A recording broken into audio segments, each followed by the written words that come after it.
João capítulo 2.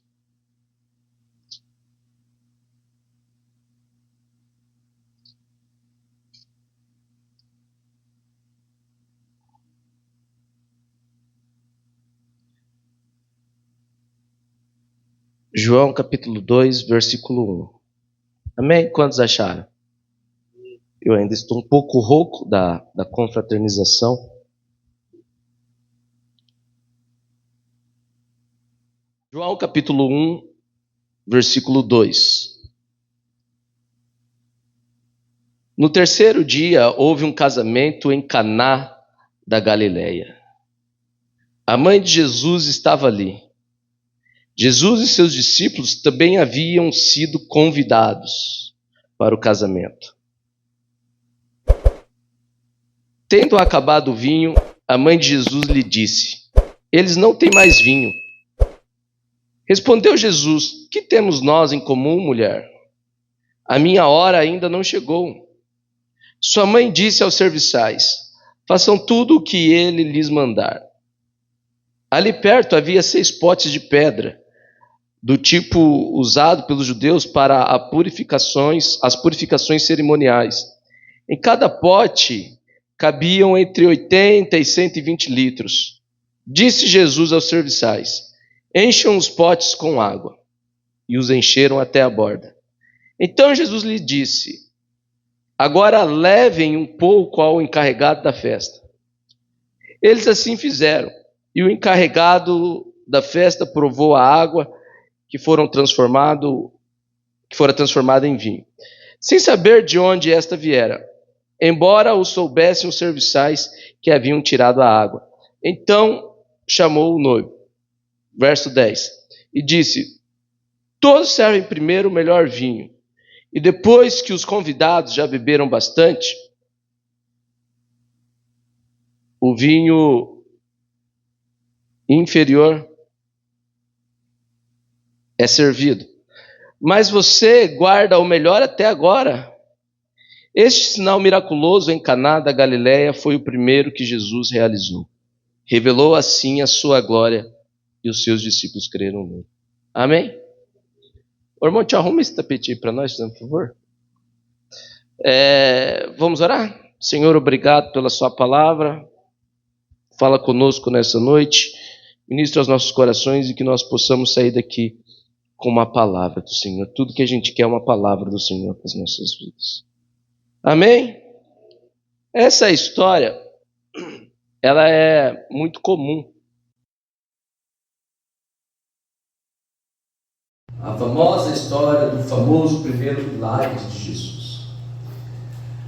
Mas o que me chama a atenção é que o primeiro milagre, a primeira aparição, poderia ter sido feita em vários contextos.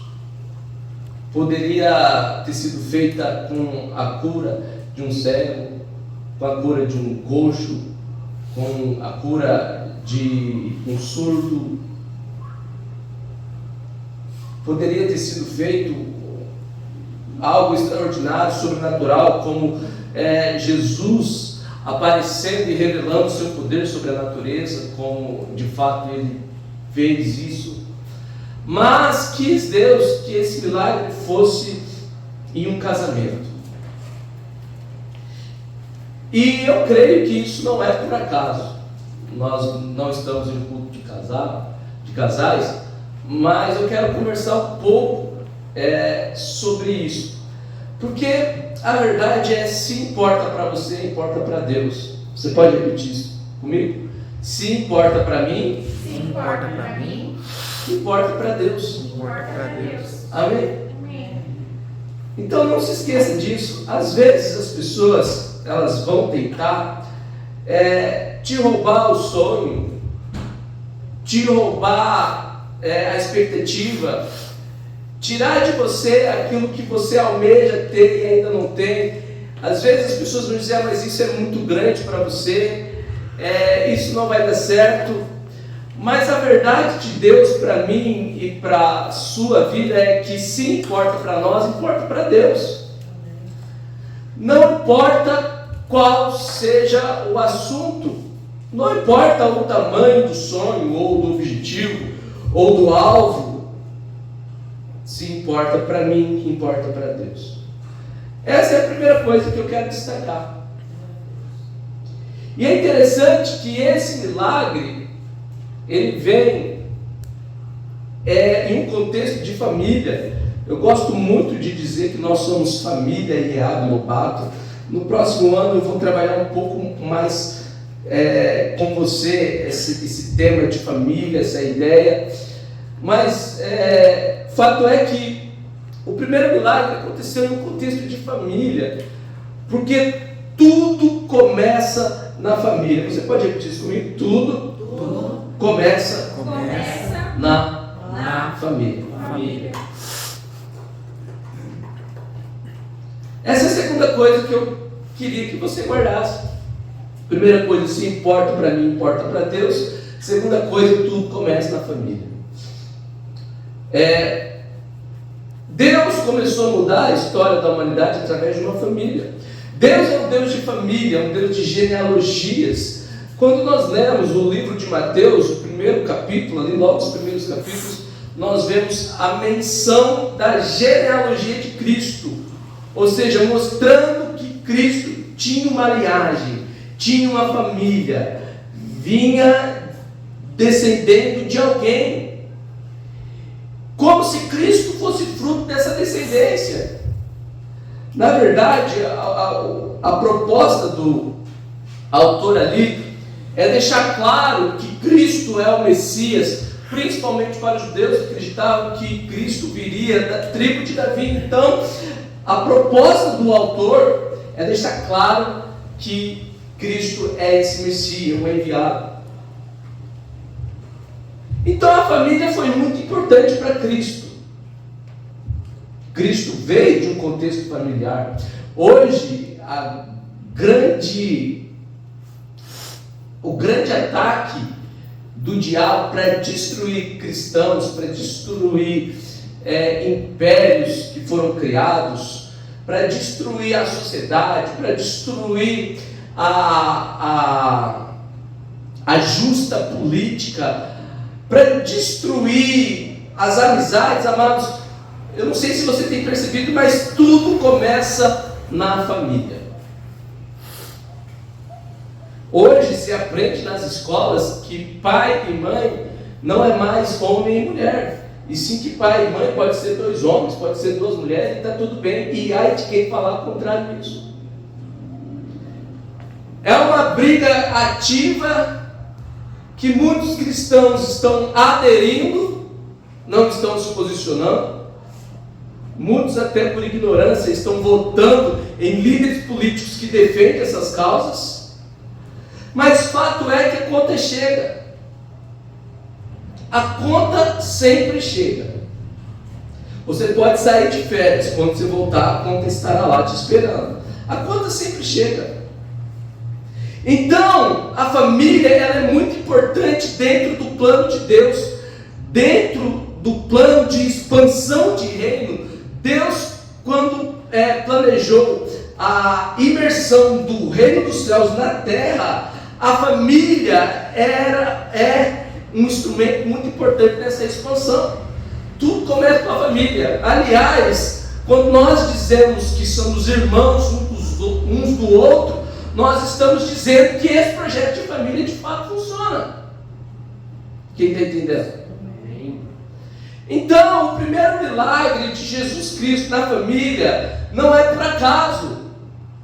Jesus Cristo começar o ministério, começar a sua pregação, porque a partir daí a ênfase é dada. Depois do primeiro milagre vem então a pregação, e a pregação de Cristo não é outra senão arrependam-se, porque o reino de Deus está próximo. Sim ou não?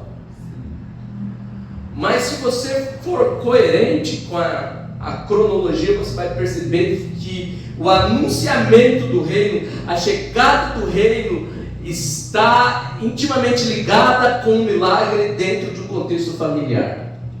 Sim ou não? Porque não existe expansão do reino de Deus sem família restaurada. E tudo é sobre família. Os critérios para um diácono é que cuide bem da sua casa. Os critérios para um presbítero é que domine os seus filhos, que cuide bem a sua casa, que tenha uma esposa que respeite, que, enfim, é a família, é o nome da família.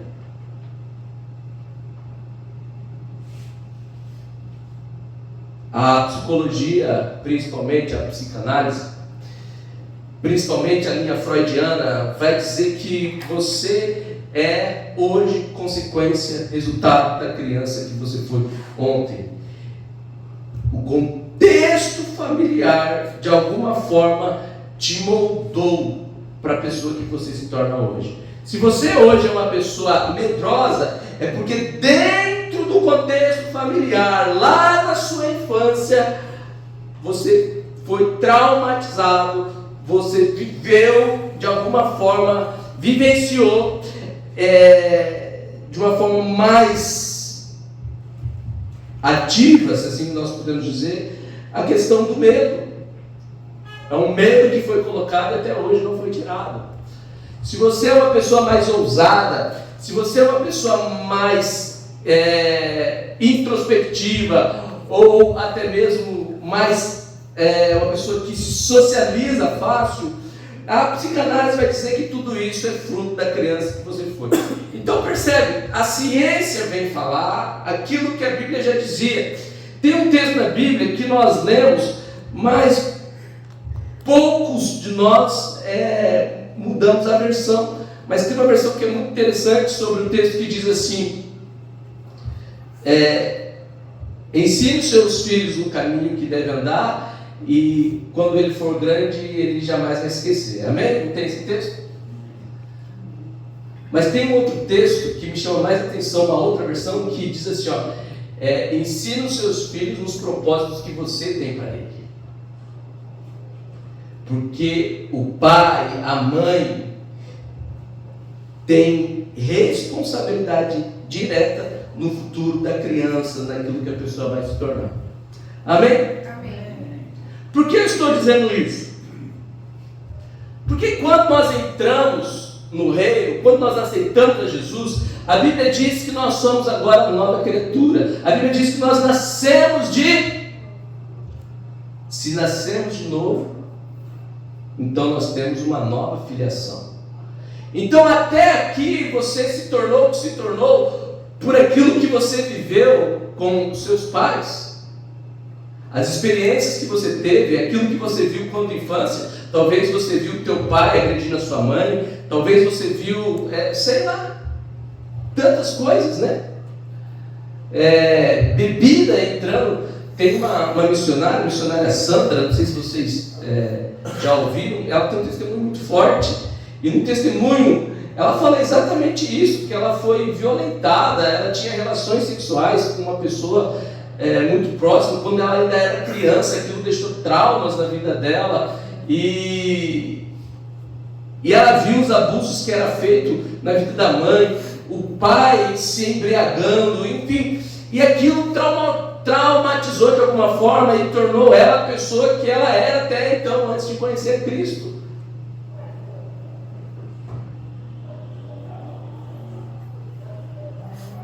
Sabe aquela história que Deus escreve certo por linhas tortas? É mais ou menos por aí. Se fôssemos para nós olhar para trás, olhar para a nossa história, olhar para aquilo que a gente viveu, que a gente viu, nós provavelmente diríamos: só Deus para ter misericórdia. Não é mesmo? Tantas cenas que passam pela cabeça, tantas imagens, tantos momentos de dor, de tristeza, lágrimas que foram derramadas e não tinha ninguém para ver, ninguém para consolar. E nós poderíamos pegar aquela dor e virar um revoltado, como outros fizeram, mas não, Deus pegou e reverteu a situação ao nosso favor. Você pode dar uma glória a Deus por isso? Amém, glória a Deus. Então percebe que quando nós nascemos de novo, nós nos tornamos nova criatura. Se nos tornamos nova criatura, nós temos uma nova filiação. E agora, a pessoa que nós vamos nos tornar, o cristão maduro, já não tem mais a ver com os nossos pais, com o nosso contexto familiar, mas tem a ver com a nossa filiação celeste, com Deus como Pai, e como o convívio que nós temos com a família, a igreja. Percebe que ter Deus como Pai, convívio como igreja, isso tudo é muito importante para a pessoa que nós estamos nos tornando como cristão. Amém ou não amém? Amém. Eu falei isso para fazer sentido o que eu quero trabalhar com vocês nessa noite. Jesus começa a introduzir o reino, trazendo o milagre para dentro de casa. Amém? Amém?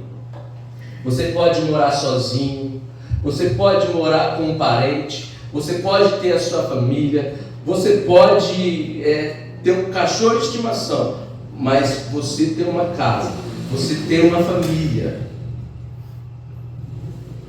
E esse precisa ser o ponto de partida. Quem está entendendo? Amém.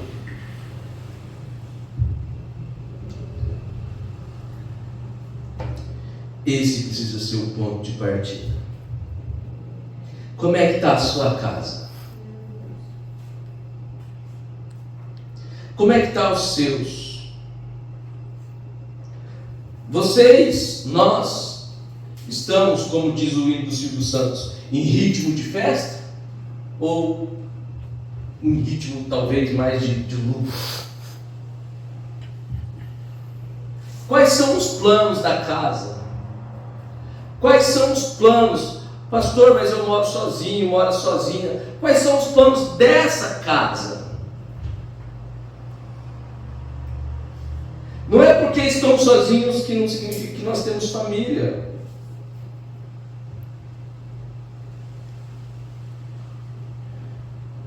Aqui é o exato momento que se inicia uma nova família. Eu acho muito interessante, porque é só pela base familiar que outra família pode existir. Então, está numa festa, a festa de casamento, os pais da noiva estão presentes, os pais do noivo estão presentes, famílias estão ali celebrando o quê? Celebrando a nova família que está surgindo. E nessa celebração, amados, porque dentro da essência do princípio familiar não existe esterilidade. Aonde há família, há portas abertas. Aonde há família, há prosperidade. Aonde há família, há bênçãos. Se nós, como igreja, não nos vemos como família, você pode ter muita certeza que a gente não vai muito longe. Agora, se nós nos vemos como família, ninguém nos segura, ninguém nos para. Porque onde há esse espírito familiar pairando e regendo, essa unidade, há uma bênção de Deus. Amém? Amém.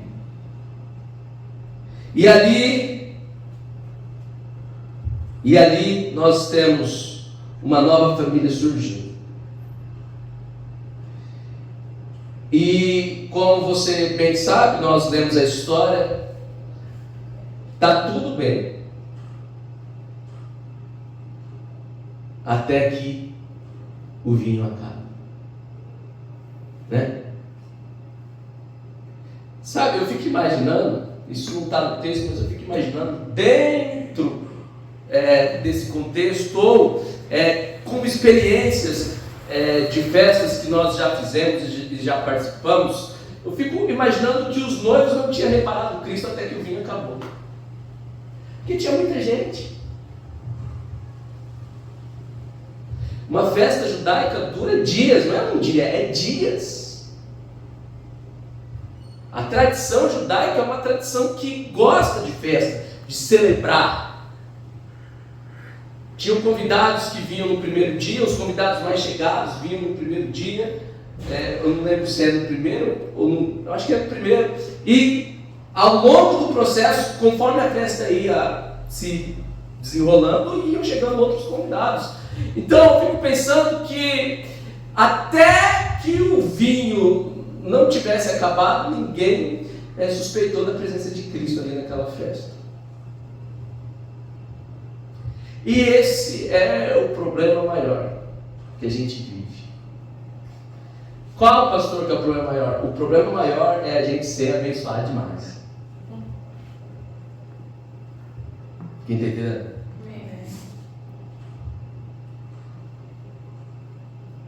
É por isso que muitas vezes Deus tarda em nos abençoar. Porque quando vivemos uma estação boa, negligenciamos a presença de Cristo.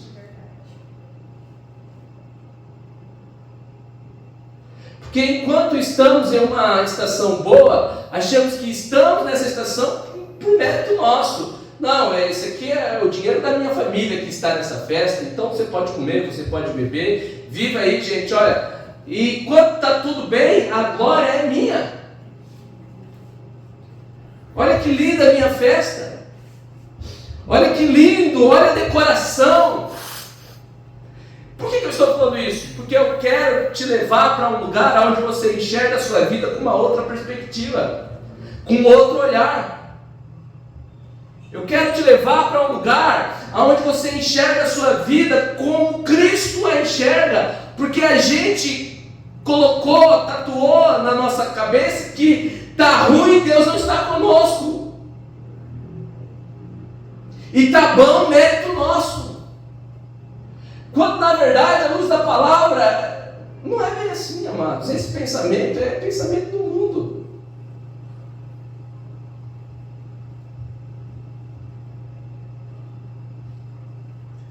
Nem sempre quando as coisas pioram é consequência de pecado.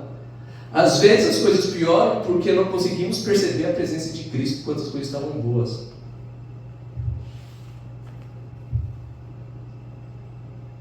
Por isso o texto vai dizer: em tudo dai graças. Amém ou não amém? Amém. É engraçado porque tem a soberania de Deus. Porque assim, vamos ser sinceros, ninguém começa um casamento, ninguém planeja um casamento desse tamanho e contabiliza que o vinho vai faltar. Ninguém começa uma festa sem planejamento. E normalmente a gente planeja para mais, não para menos. Se o vinho faltou, foi porque Deus permitiu. Sim ou não? Sim. Saiu do controle. Está tudo certinho a minha vida, Márcio. Está tudo encaminhado. Eu já tenho meus planos. Próximo ano vai ser isso aqui. Como família nós vamos construir isso aqui. O projeto para as crianças são esses. Então está tudo no papel. E nesse está tudo no papel, a gente não sabe mais quando fazemos e pelas intenções que fazemos e discernindo que ou compreendendo que está na palma da minha mão cada passo, eu estou deixando Deus de fora do negócio. Eu não estou falando que o homem não tem que fazer planos, mas que o homem precisa confiar na palavra, que diz: o homem pode fazer planos, mas a última palavra vem de Deus. E esse casamento é um exemplo claro. Fizeram planos, pessoas foram envolvidas, está tudo muito lindo, tudo muito belo, até que de repente falta o vinho. Quem disse que a situação vai piorar quando ela piora? Porque a presença de Cristo só é percebida quando o vinho acaba. E às vezes Deus nos leva para esse lugar para mostrar que Ele está conosco. Aliás, que Ele está conosco desde o princípio. Amém? Amém. Nós precisamos entender isso. E quando o vinho acaba, Jesus é percebido. Como eu amo isso. Como eu amo isso.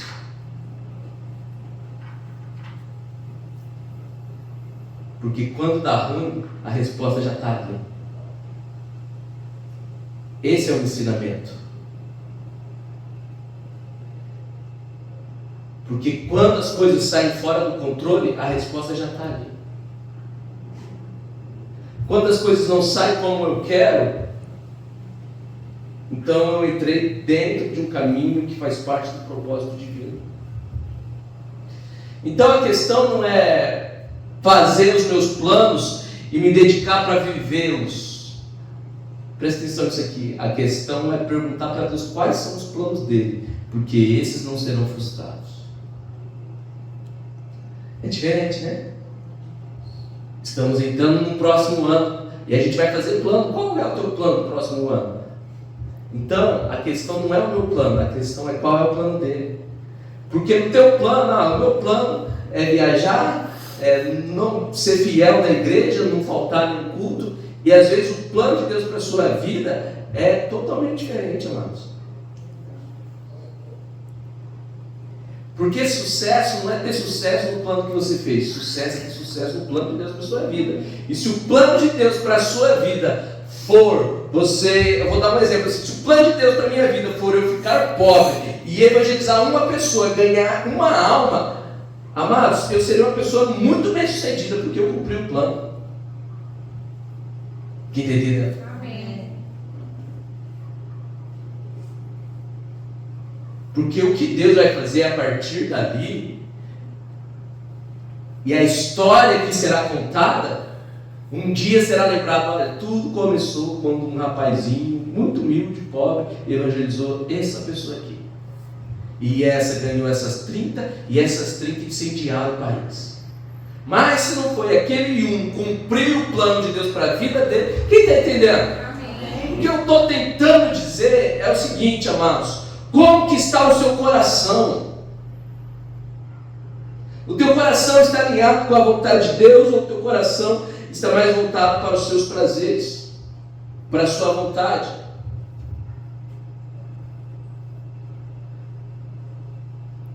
Ainda que o nosso coração esteja voltado para as nossas vontades, tem uma coisa que eu tenho orado, que é muito difícil viver isso, é que a minha vontade seja a vontade dele.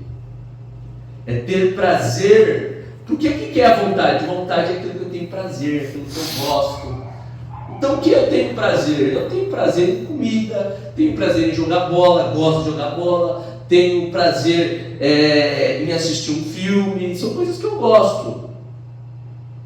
Mas eu queria pegar esse prazer, essa sensação, esse sentimento que é despertado quando, por exemplo, eu estou jogando bola e driblo e faço um gol, aquela sensação eu queria na hora de abrir a palavra. Eu tenho orado.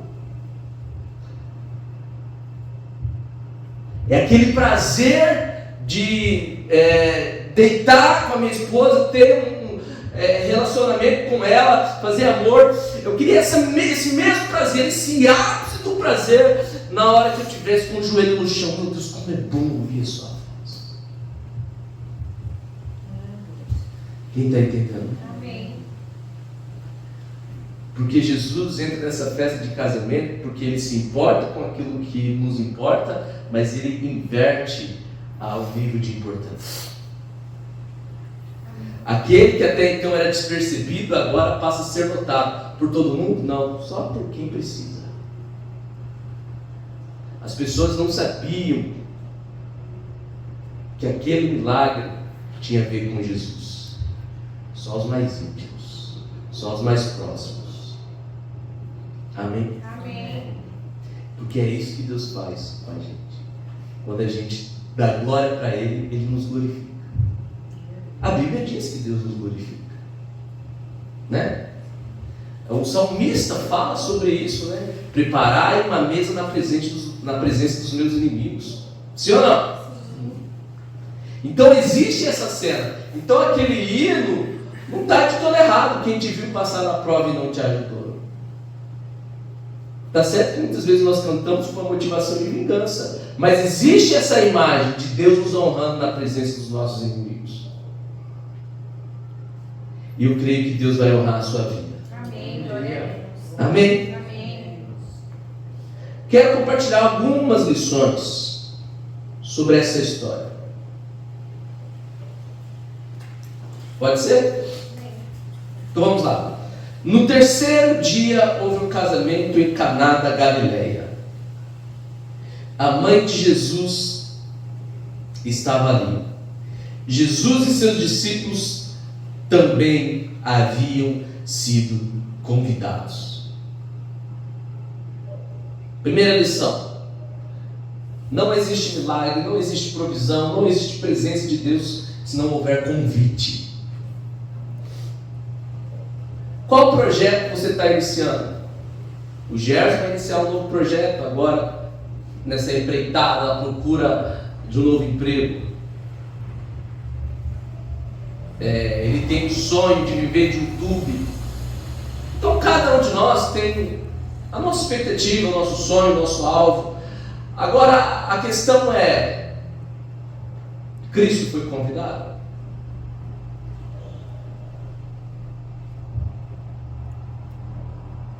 Aquela viagem, Cristo foi convidado? Aquela festa, Cristo foi convidado? Aquele plano, vou trocar de carro, Cristo foi convidado? Quem está entendendo? Quando você levanta de manhã para ir para o trabalho, você convida Cristo. Quando você senta para comer, você convida Cristo. Quando você vai dormir, você convida Cristo. Cristo foi convidado, porque por mais que ele pareça ser imperceptível nos momentos de glória, fato é que se ele foi convidado, quando você precisar ele vai estar lá. Porque tem gente que vive uma euforia que esquece de convidar Cristo. Está tudo muito bom, está tudo perfeito, alegria Jesus, como o Ricardo disse, e esquece de convidar só o Cristo, só o principal. Então, dinheiro caiu na conta, dia 5, vamos lá, esse aqui, opa, convida Cristo. Amém ou não amém? Amém. Então a primeira coisa, convida Cristo. A segunda coisa que eu quero também que você entenda é que diz assim: antes da pessoa ter convidado Cristo, olha só, eles tinham convidado a mãe de Jesus.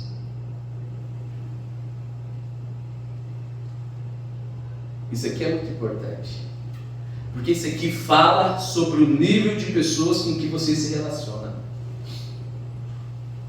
Porque isso aqui fala sobre o que as pessoas que você relaciona traz para agregar na sua vida. Porque tem gente que faz uma festa de casamento e convida todo mundo, mas todo mundo que não tem nada a ver com ela, só para mostrar que a festa é linda, que a festa é bonita.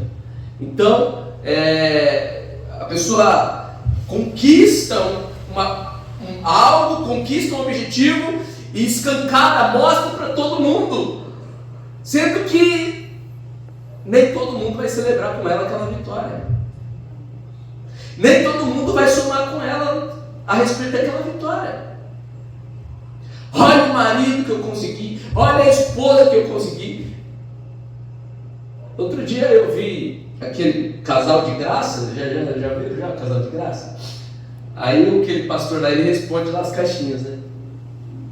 Aí tinha uma pergunta lá, que era mais ou menos assim: a minha mulher vive falando bem de mim para as amigas dela, fala que eu sou um homem excelente, que eu sou um homem isso, e apresenta a elas todas as minhas qualidades. Eu só fiquei sabendo disso porque uma amiga dela veio falar para mim. Aí o pastor responde assim: ó, a sua mulher não deveria fazer propaganda de você, porque nem todo mundo que olha a nossa vitória está ali para celebrar conosco. Alguns querem a nossa vitória para eles. Eu achei fantástica a resposta que ele deu. Ele foi de um jeito bem descontraído e tudo mais, mas a gente é assim, a gente não aguenta segurar a nossa conquista, a gente quer falar: olha, vamos celebrar comigo. Não, amados, Selecione as pessoas que vão estar com você no seu momento de vitória. Não é porque está tudo bem, vou chamar todo mundo. Não, selecione. Esse casal chamou Maria. E se eles não tivessem chamado Maria, Jesus não ia. Quem está entendendo? Amém. É o que estão dizendo para ele. O network, a rede de contatos. Quem faz parte da sua rede de contatos? Faça uma lista, avalie as pessoas que estão na sua rede de contato e o que elas podem agregar na sua vida. Amém ou não amém? Glória a Deus. A mãe de Jesus estava ali. A mãe de Jesus foi fundamental. Porque mesmo que Jesus estivesse ali, não haveria milagre se não fosse por causa de Maria.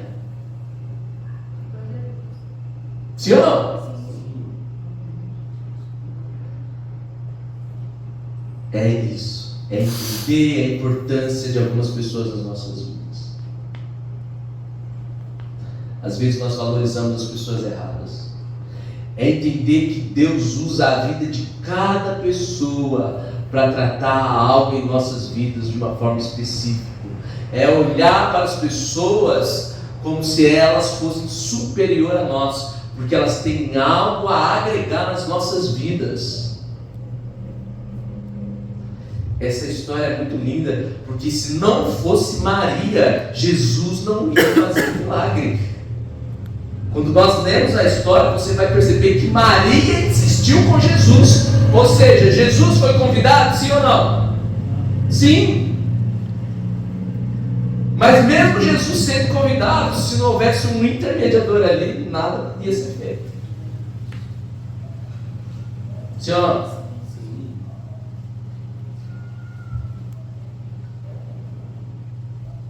Esteja perto de pessoas que trazem Cristo para a sua vida. Qual é a pessoa certa para estar por perto? Pessoas que trazem Cristo. Pessoas que revelam a vontade de Cristo. Pessoas que são responsáveis para o milagre de Cristo acontecer. Porque tudo aquilo que Deus quer fazer nas nossas vidas, Ele vai usar pessoas. Nós não vemos o casal indo direto a Cristo. Nós vemos alguém ali intervir. Então, amados, nós temos acesso a Deus, sim ou não? Todos nós temos acesso. Lá na sua casa você tem acesso a Deus. Aqui na igreja, no trabalho. Você tem acesso direto. Mas Deus, quando quer fazer algo nas nossas vidas, Ele usa a vida de pessoas. Porque foi propagado que rapaz, eu tenho acesso direto à minha conversa com Deus, não preciso nem de igreja. Isso é errado. Deus usa pessoas.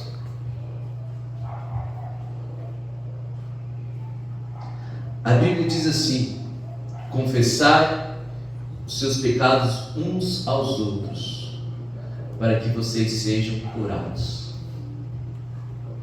Eu não sei se você compreende o que esse ensinamento quer dizer.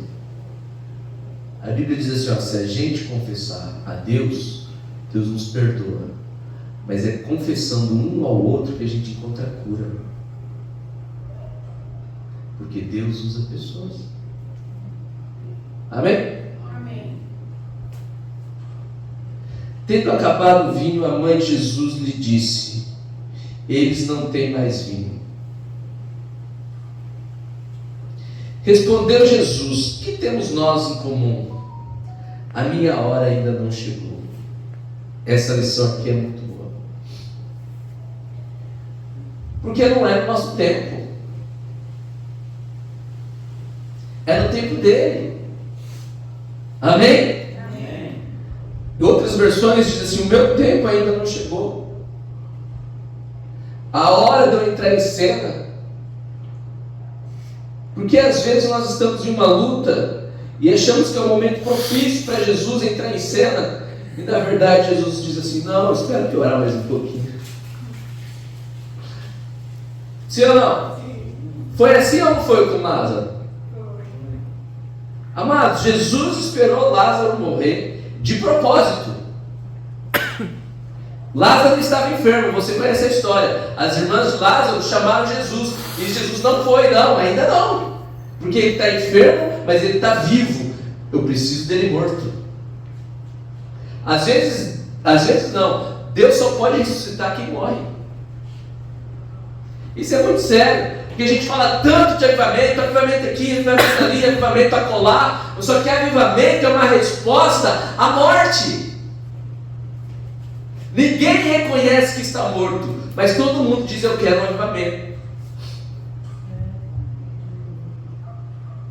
Quem está entendendo? Amém. Avivar, trazer a vida. Deus só vai fazer coisas extraordinárias nas nossas vidas quando reconhecemos que nós estamos mortos, que nós estamos vazios, que nós estamos secos e que precisamos dessa chuva. Que nós não somos nada, que nós somos pó e que nós somos totalmente dependentes dele, e que se ele não quiser, amanhã nós não vamos acordar. É aí que Deus tem um espaço no nosso coração. Porque tem crente que anda de nariz empinado.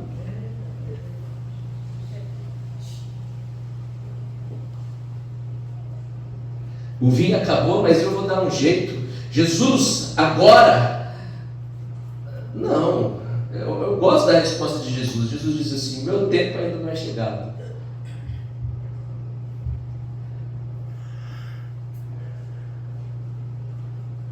Amém? Amém. Mas eu gosto mais da resposta ainda de Maria.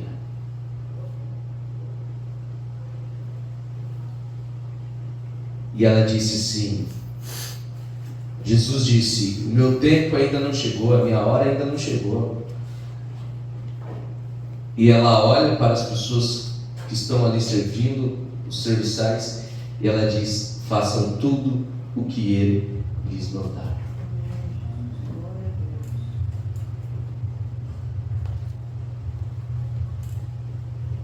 Porque embora Deus diz que ainda não é o tempo, embora Jesus diga ainda não é meu tempo, Maria já manda eles se prepararem, porque quando o tempo chegar, eles estarão preparados.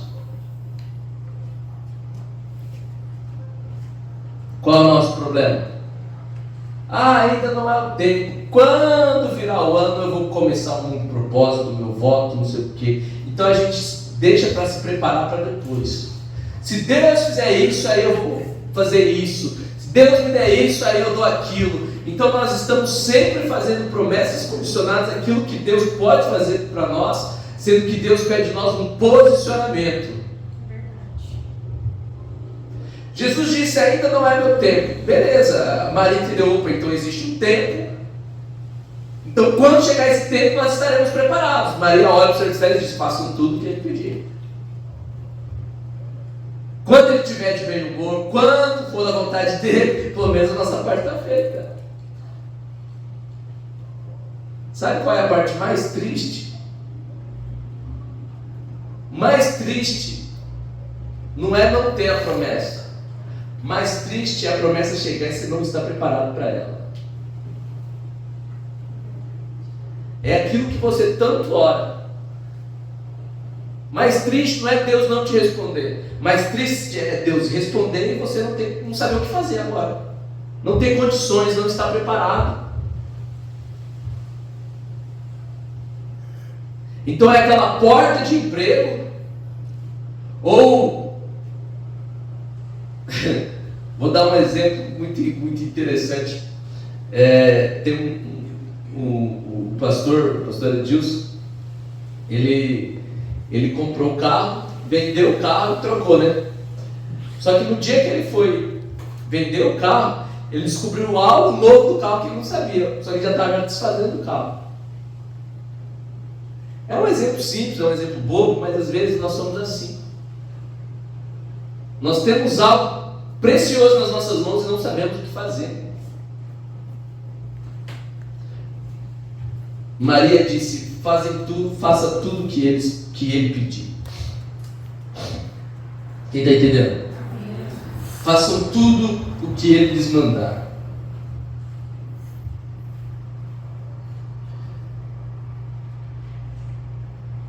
Para encerrar, verso 6. Ali perto havia 6 potes de pedra do tipo usado pelos judeus para as purificações cerimoniais. Em cada pote cabiam entre 80 e 120 litros.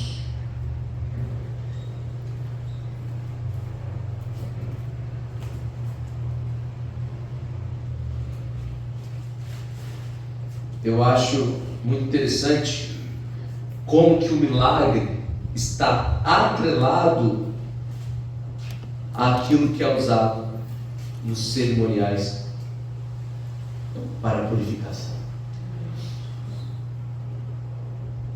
Isso aqui não é à toa.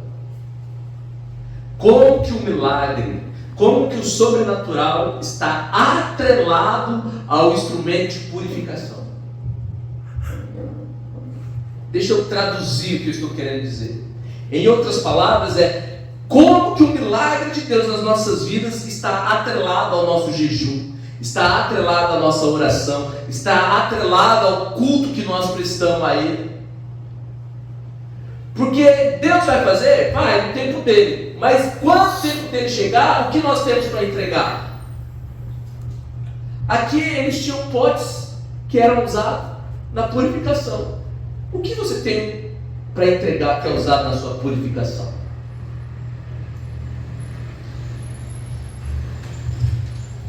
Se eles não tivessem, e esses potes estavam ali porque fazia parte do contexto da rotina deles. Se eles não tivessem esse hábito de se purificar e usar esses potes, não haveriam bênçãos, amados.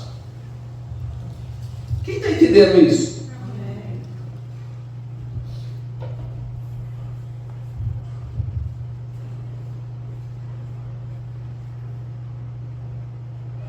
Porque a resposta de Jesus não é uma resposta simplesmente ao objeto, ao externo, aquilo que se vê. Acabou o vinho. Não, a resposta de Jesus era uma resposta à intimidade que eles tinham com Deus, ao relacionamento que eles tinham com Deus, ao exercício ou sacrifício, ao ato de se purificar. E Jesus está dando uma resposta a esse momento. Sabe aquela oração que você faz e que parece que Deus não ouviu? O milagre vem em resposta disso. É por isso que Jesus não quer agora para ele. É por isso que as pessoas do casamento, na sua grande maioria, faziam ideia. A própria pessoa que experimentava o vinho não fazia ideia do que aconteceu ali. Porque era uma resposta íntima, era uma resposta particular.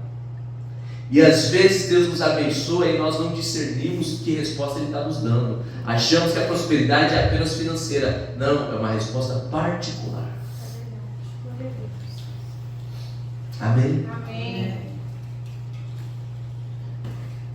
Como diz aquele hino, eu tenho tanto para te falar, mas demos aula. Amém? Amém? Amados, guarda isso no seu coração. Eu creio que Deus vai fazer algo na sua casa, algo na sua família. Mas cumpra esses princípios. Convide Jesus, convide as pessoas certas para estar com você nessa nova estação. Amém? Amém? Não pare de se purificar, não pare. Use os potes da purificação, porque uma hora eles serão usados para um milagre extraordinário. Aleluia. E não se desespere quando o vinho acabar, porque se você convidou Jesus, Ele está ali para essa hora. Aleluia. Se coloque de pé. O que eu queria dizer, se tratando de família, é que agora você tem uma nova perspectiva para viver. Agora você tem um novo estilo de vida para viver. Porque agora você não vive mais pelo exemplo do teu pai, da tua mãe. Agora você vive pelo exemplo de Deus, que é teu pai. Ele é a sua referência e Ele vai moldando o seu caráter, a sua postura. Amém? E se ele se esforçou com aquilo que era importante para você, então fique em paz. Fique em paz. A sua festa não vai acabar em vergonha. Amém.